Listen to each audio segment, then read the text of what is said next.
यावर्षीचा वर्धापन दिन आणि स्वाभिमान संवर्धन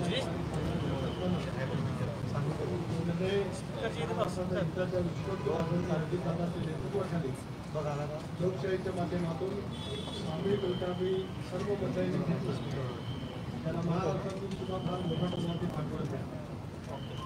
असा वर्धापन दिन तुम्हाला आणि मला स्फूर्ती देणारा आहे. समोर राजकीय आव्हानं सुद्धा त्या ठिकाणी आहे आणि 25वा वर्धापन दिन या ठिकाणी साजरा करत असताना पुढचं वर्ष आपल्या समाजाच्या दृष्टिकोनातून कसोटीत आहे.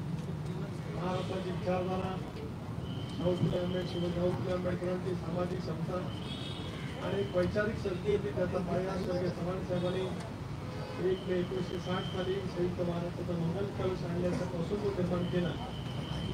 त्या संस्कृतीला पुढे नेत आपल्याला त्या ठिकाणी वाटचाल करायची. अशा वेळेला राष्ट्रवादी काँग्रेस पक्षाच्या माझ्या सर्व कार्यकर्त्यांना मनपूर्वक हार्दिक शुभेच्छा देत असताना या विचारांचा आपण जतन करूया, ही संस्कृतीचा आपण जतन करूया.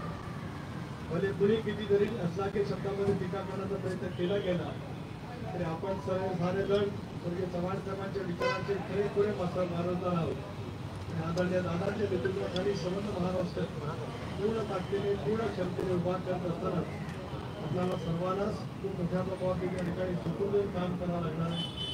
धर्मनिरपेक्ष विचारधारा, सामाजिक बंधुत्व, देशाची अखंडता, एकात्मता हे सारं टिकवण्याच्या दृष्टीकोनातून तुमच्या कालावधीमध्ये राष्ट्रवादी काँग्रेस पक्षाचा कार्यकर्ता किंवा महाराष्ट्रामध्ये रमेश प्रत्येक आपण अरुणाचलमध्ये जे काही यश मिळवलेलं आहे अरुणाचल प्रदेशामध्ये अजून एखाद्या राज्यामध्ये आपण ज्यावेळेला यश मिळवू ते काही यश दूर असं मी मानत नाही.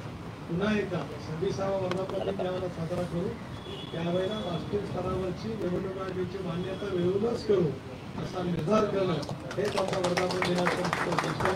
पुन्हा एकदा एकच लक्ष विधानसभा क्षेत्र हे लक्षामध्ये ठेवून आपण वाटचाल करूया.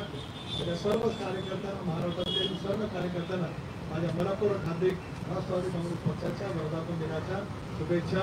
जय हिंद, जय महाराष्ट्र, जय राष्ट्र.